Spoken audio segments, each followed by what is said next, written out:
Hello বন্ধুরা, কেমন আছেন? আশা করি অনেক ভালো আছেন। তো আজকের এই ভিডিওতে আমরা দেখতে চলেছি কোটা আন্দোলন এবং আহত শিক্ষার্থীদের নিয়ে টিকটকের সেলিব্রিটিরা কি বলে। আমাদের এই স্বাধীন বাংলাদেশের বর্তমান পরিস্থিতি থেকে শুধু একটা কথাই বলতে চাই, আমি গর্বিত যে আমি অশিক্ষিত। আসলে দেশটা এমন হয়ে গেছে, বাপের কোটায় ছেলে খাবে, ছেলের কোটায় নাতি, নাতির কোটায় পুতি খাবে, উপোস থাকবে জাতি। আর ইন্টারনেট আসার খুশিতে আমরা ভুলেই গেলাম যে কেন এতদিন ইন্টারনেট বন্ধ ছিল। এখন তো ইন্টারনেটও চলে আসলো আর পরিস্থিতিও মোটামুটি স্বাভাবিক, শুধু মাঝখান থেকে হয়ে গেল কিছু মায়ের বুক খালি। রক্ত দিয়ে শাক ভেজানো, রক্তে হাত বুলাই, আমার ভাই আর বোনের রক্তে রাঙানো 15ই জুলাই। বন্ধ করে দেন পড়ালেখা, অন্ধ হয়ে যান জাতি। টেনশন করেন না, আগামীতে দেশ চালাবে মুক্তিযোদ্ধাদের নাতি। তো চলুন আর বেশি কথা নয়, একটি লাইক দিয়ে আজকের ভিডিও শুরু করি। এই সময় কম, শুরু করো। আমরা প্রথমেই দেখব ওমর অন ফায়ার কি বলে। ছোটবেলায় বইয়ে পড়ছিলাম শিক্ষাই জাতির মেরুদণ্ড, কিন্তু এখন দেখতেছি শিক্ষাই জাতির মৃত্যুদণ্ড।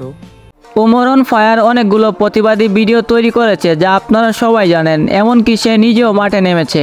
বাংলাদেশের বর্তমান পরিস্থিতি দেখে একটা রিকশাওয়ালা বলতেছিল, আমি গর্বিত যে আমি অশিক্ষিত। এরপর দেখবো এলেক্স সবুজ কি বলে। আমাদের এই স্বাধীন বাংলাদেশের বর্তমান পরিস্থিতি থেকে শুধু একটা কথাই বলতে চাই, আমি গর্বিত যে আমি অশিক্ষিত। যে দেশে নিরীহ শিক্ষার্থীদের উপর হাত তুলে রক্ত জড়ানো হয়, সে দেশে অশিক্ষিত থাকাই ভালো। এরপর দেখবো কাকা অন ফায়ারের একটি প্রতিবাদী ভিডিও। এখন থেকে পরীক্ষায় ভাব সম্প্রসারণ যেন এইটাই আসে, শিক্ষায় জাতির মৃত্যুদণ্ড। চলেন কাকার আরো একটি প্রতিবাদী ভিডিও দেখে আসি। যারা দেশের সম্পদ লুটপাট করে বিদেশে পাচার করে তারাই যদি মুক্তিযোদ্ধা হয়, তাইলে যারা অধিকার আদায়ের জন্য আন্দোলন করবে তারা তো রাজাকার হবেই। এরপরে দেখবো টিকটকার আলবি ছাত্রদের উদ্দেশ্যে কি বলে। ছাত্রদের এখন দাম নাই, কারণ শিক্ষার এখন মান নাই।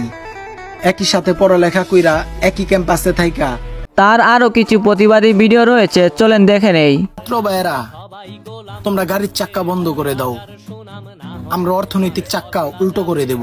আমি মনে করি এই ভিডিওটা প্রত্যেকটা প্রবাসী ভাইদের করা উচিত, কারণ আমরা রেমিটেন্স যোদ্ধা। এরপর দেখবো টিকটকার রাব্বি ভাইয়ের কিছু প্রতিবাদী ভিডিও। বন্ধ করে দেন পড়ালেখা, অন্ধ হয়ে যান জাতি। টেনশন করেন না, আগামীতে দেশ চালাবে মুক্তিযোদ্ধাদের নাতি। তার প্রত্যেকটা ভিডিও টিকটকে অনেক ভাইরাল, যা দিয়ে অনেকে লিপসিং করে ভিডিও বানাচ্ছে। আমি 71-এর যুদ্ধ দেখি নাই, হ্যাঁ তবে দাদার কাছে শুনছিলাম বাঙালিকে রক্তে নাকি একটা আলাদা জোর আছে। তো যাই হোক বন্ধুরা, আজকের ভিডিওটা এই পর্যন্ত। আর ভিডিওটি ভালো লাগলে একটি লাইক দিয়ে আমাদের চ্যানেলটি সাবস্ক্রাইব করে নেবেন এমন আরো নিত্য নতুন ভিডিও পাওয়ার জন্য। তো আজকের মতো বিদায় নিচ্ছি, সবাই ভালো থাকবেন, সুস্থ থাকবেন।